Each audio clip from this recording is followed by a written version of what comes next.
this is Shelly from Knacks and Knacks, and in this tutorial I'm going to show you how to make this adorable towel topper. This little gnome. He can hang on your stove, on your fridge door just like this, or wherever you want to hang him. I've got him, I usually will have him on my stove, but I've got him on the fridge right now because I have an island in my kitchen and I can't get a good camera angle if I hang him on my stove to show you. So you're going to need a pom-pom. I've used loops and thread yarn in soft and shiny and parsley color. There's a 1.5 inch ring for the inside that holds the towel. I've got a bead. You'll see as we go along, but that's basically all you need, and the kitchen tea towel. And let's get started. I hope you enjoy this project. Thanks for joining me. Okay, so to begin this project, we're going to need to do a long tail cast on. So insert your tail into the inside of your machine. You're going to go behind the first black needle, in front of the last, or second, behind and in front, all the way around. Okay, now when I'm about halfway around or 3/4 around, I like to change my row counter to 0 so that it's ready when I begin. It's a habit that I have because I don't want to ever forget to set it, and I also like to have it so that when I begin, it clicks on 1 and then I know that that's the round I'm working on, opposed to knowing which round you've finished. I like to know what I'm working on. Okay, so there we go. I'm going to open my yarn feeder and I'm going to put my yarn into there. My counter is at 0. I see my black needles in line there, so let's begin. First 2 rows are always a little bit sticky. See, that one caught on the yarn right there, so I'm going to just take. There we go. And now it'll be fine. This yarn works beautiful in the machine actually. So there's no problem there. So you're going to keep cranking your handle until you get to 125 rows. Okay? We don't need waste yarn in this project. We're going to do the long tail cast off at the end. So this is really all you need to do. Do your long tail cast on, 125 rows, and then meet me back and I'll show you how to do the long tail cast off. Let me just make mention that I have a hole in my table. You can probably see it here. My husband drilled a circle in there that's the diameter of my machine so that when my project gets longer, it just falls into there. You might have another way of doing it for the Addi 22. For my bigger machines, I just roll when it gets longer, about 55, 60 rows, I roll it into a donut. That keeps the tension along your barrel even so that your stitches remain even. But with the 22, I find that just having it drop into the center there is all I need to make it work. Now, if I'm doing a blanket or something and I've got like 200 rows, then I fold it up and tuck it inside itself just so that there's some weight there as well. And if you see a video that I'm doing that uses that, you'll see me doing it. But for this project, you just have to just keep going until you get to 125 rows.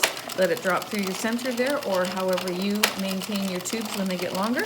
And I'll see you back when I get to the end, okay?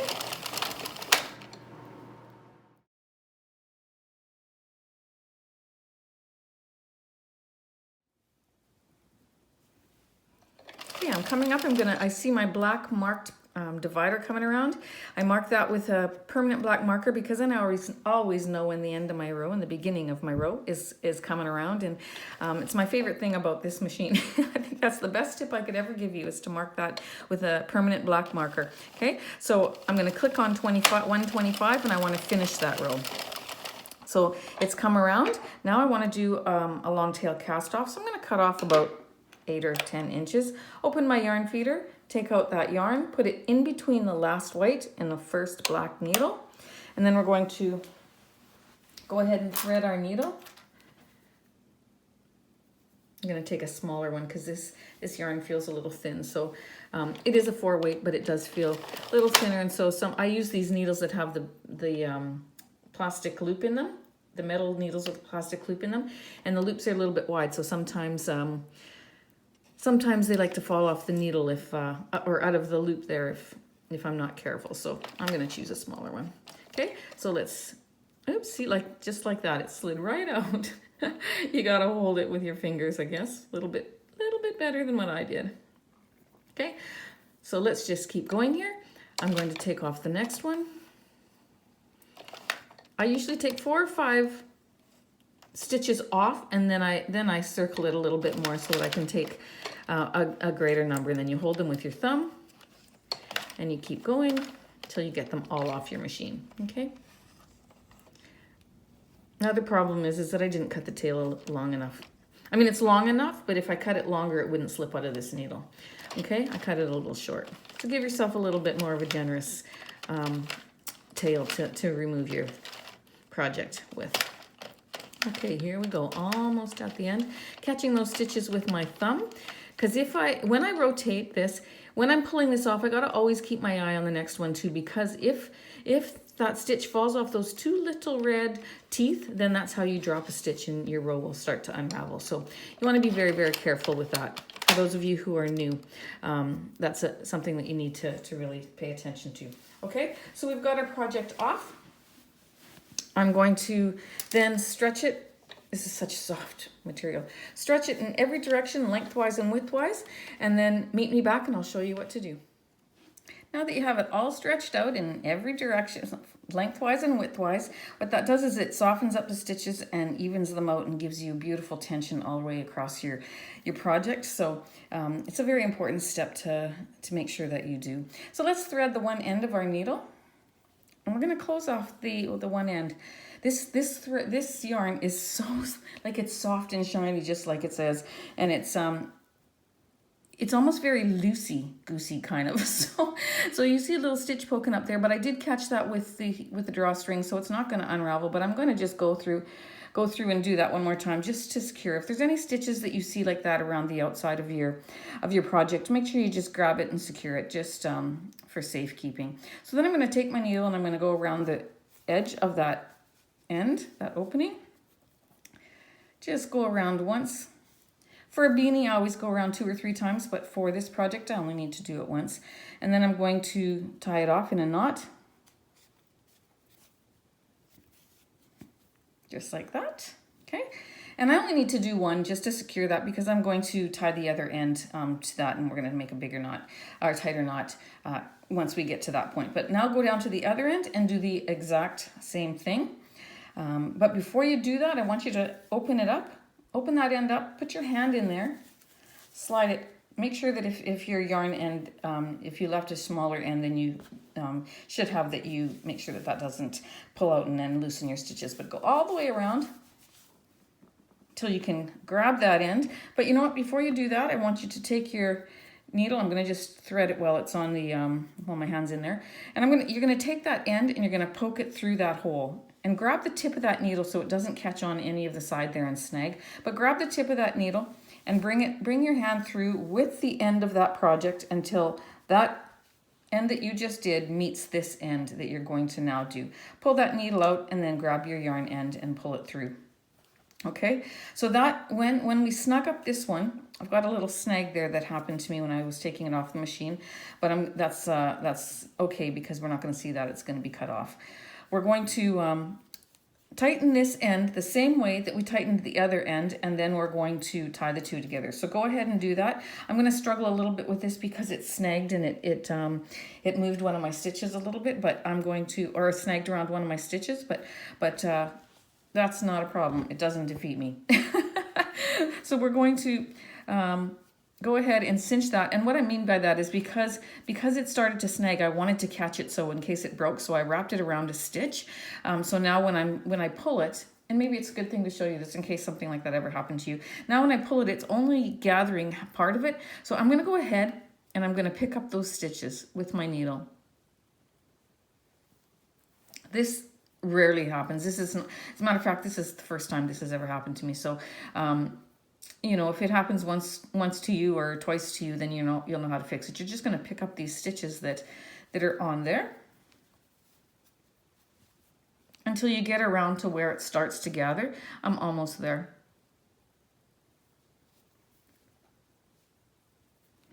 See, here's where it was loose.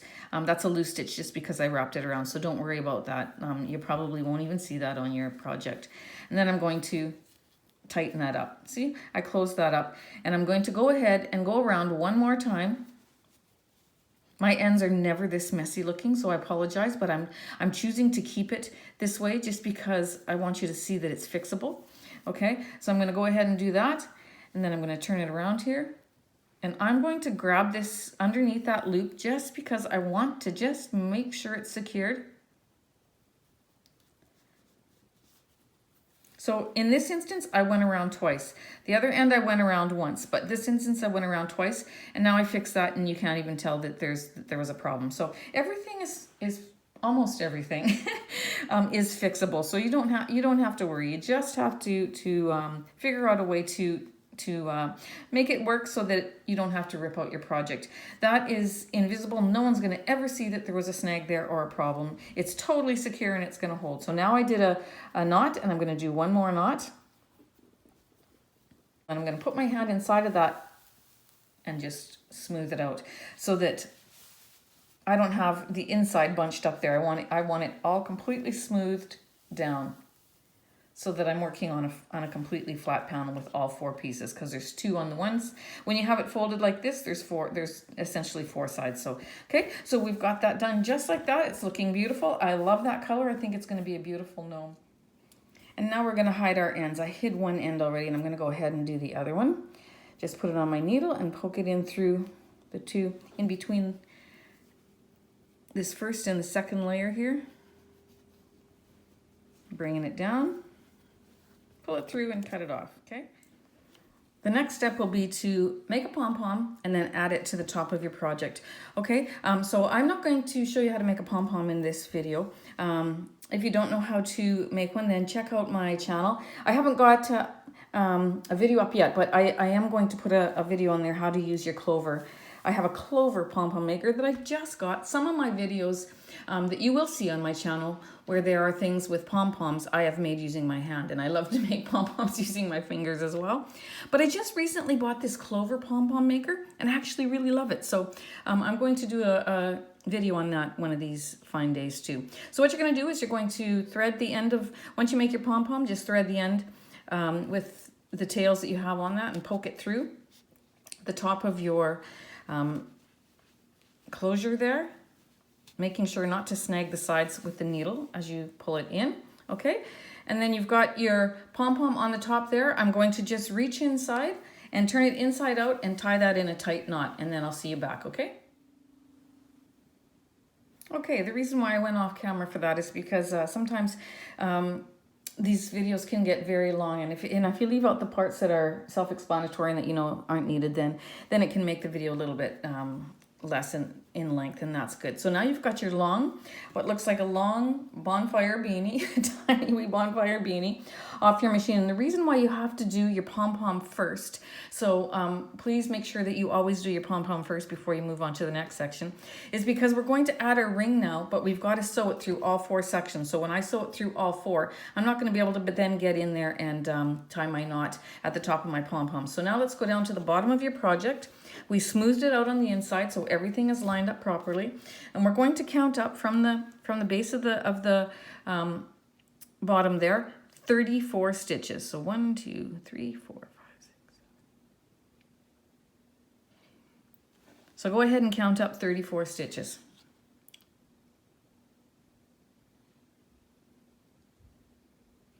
There's 34 right there. Okay, and so I'm going to put a stitch marker right in that spot, my trusty bobby pins, because then I know where I'm going to sew my ring. So I'm going to find my ring. I'm going to thread my needle with, in this case, I do a double strand of yarn, just because it's going to hold a heavy, well, the towel's not too heavy, but it's heavier. So I want to make sure that that I've got enough stability there. So I've got everything smoothed out on the inside. That's very important. I've got my marker there so that I know where I'm going to stop when I reach in with my hand and with this ring into the inside of this tube, and I'm going to just line it up right underneath that bobby pin, that stitch marker, okay? If it's not exactly perfect, don't worry, it's just a minor thing. But then I'm going to take this out, and now that I know that that's in there and it feels like it's centered, I'm going to come up through the back, making sure there's a tail there, and I'm going to go on the inside of that of that ring, and I'm going to just sew it around, okay? And I'm going to then go underneath or into that stitch there, and I'm going to come up in the center of the next stitch there, because I want to hide my work there as much as I can. And I'm going to go down into the ring again and out through the back. And then I'm going to go on top of the ring, up following that stitch line, on top of the ring, come up, and then down through the ring, on the inside of the ring. So you get the idea. Maybe I'm not explaining it right, but you get the idea. I'm catching the ring in there and tying it through all 4 layers. The reason why I'm going through all 4 layers is because I want it to be really secure. And so then that's why I had to put, again, I had to put my pom-pom on first, because then I'm not going to be able to get up into there to tie it. So I'm going to use my needle, come up just above that bar. There's 1 bar separating these 2 strands, and I'm going to tie a tight knot. Just like that. Then I'm going to go ahead and I'm going to hide these ends. Because your yarn, you had a double thickness when you went around the ring, and you went around a few times, you don't have to go around any more than 3 or 4 times, and you're fine. It's totally going to be secure. Okay, and then hide that up in there between 2 layers as well. Cut it off. And then when you look inside, you've got your ring that's attached, just like that, okay? And of course, your towel is going to go in there. So now it's coming together. You can see that it's coming together, okay? So I'm going to fold up my brim. I'm going to take my pom-pom. I buy these pom-poms off Amazon. You get your pom-poms wherever you get your pom-poms, but one thing I have a video showing you how to make your pom-poms even more beautiful, and that's by blow drying them with heat for about 10 to 15 seconds. But what you can also do is just take it in your hand and just give it a good flick. Look at the difference. Like, seriously. It's beautiful, and I do that for all my beanies as well. So we're going to go ahead and we're going to attach this now. Okay, so in order to put the pom-pom on, you're going to stay on this same side. Like, don't flip it and do it that way. Stay on this same side and take your pom-pom. If it has a little elastic on it, then put your yarn through there. I've double threaded it again. Then you're going to roll this up till you get to your metal clasp there, okay? And so then I'm going to take my yarn that's on there, and I'm going to just go around just in through those stitches that I have there.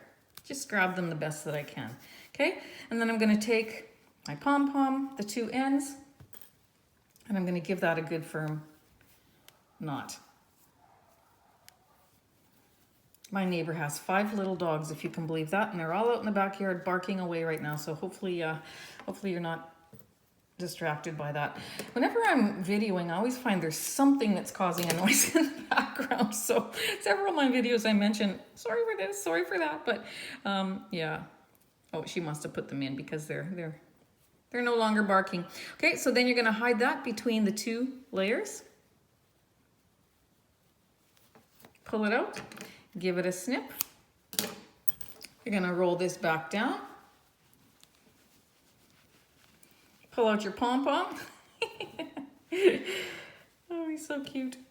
Pull out your pom-pom, just like that. And then what I do is oops, I'm gonna get all this fur out of there. Get it.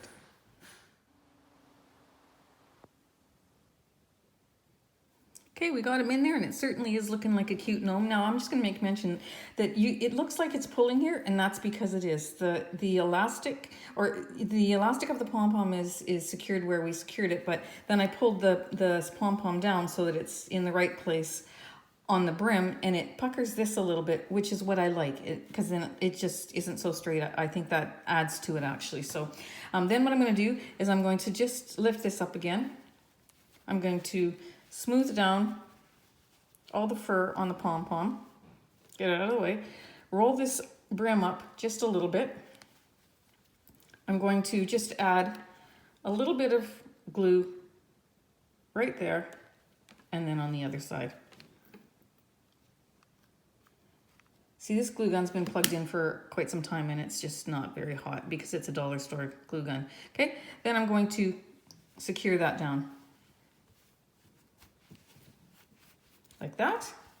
Let that dry a little bit. And you've got your gnome.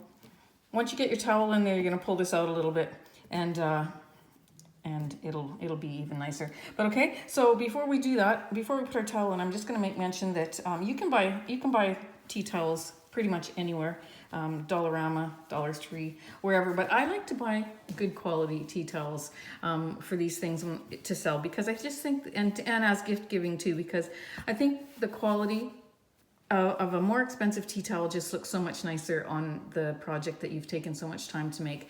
These ones are from Q&E or Quilts, etc. I don't know if you have that from where you live, but wherever you are, get a good quality tea towel that you can use to hang in your gnomes, and you know, I think it'll make all the difference in how it looks. So let's just lift up this this pom-pom head. Let's get our little ring, and you'll notice that the pom-pom is in front of the ring. Okay, and that's what we want for these towels, because we want the towel to sit behind the pom-pom. That's why you were careful to know which side you put your nose on. Okay, let's see, and your pom-pom, that they had to be on the same side. Okay, so now we're going to get that in there. Then we're going to fold our hat down.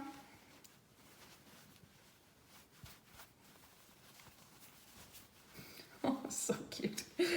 We're going to play with our fur here and even blow dry it or blow on it, and it'll get it even nicer looking.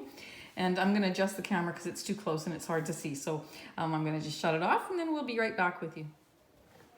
Okay, our little gnome is almost finished. So what you're going to need is these little hook and eye. Well, it's not a hook and eye, it's a little fastener. I got them at the dollar store, actually.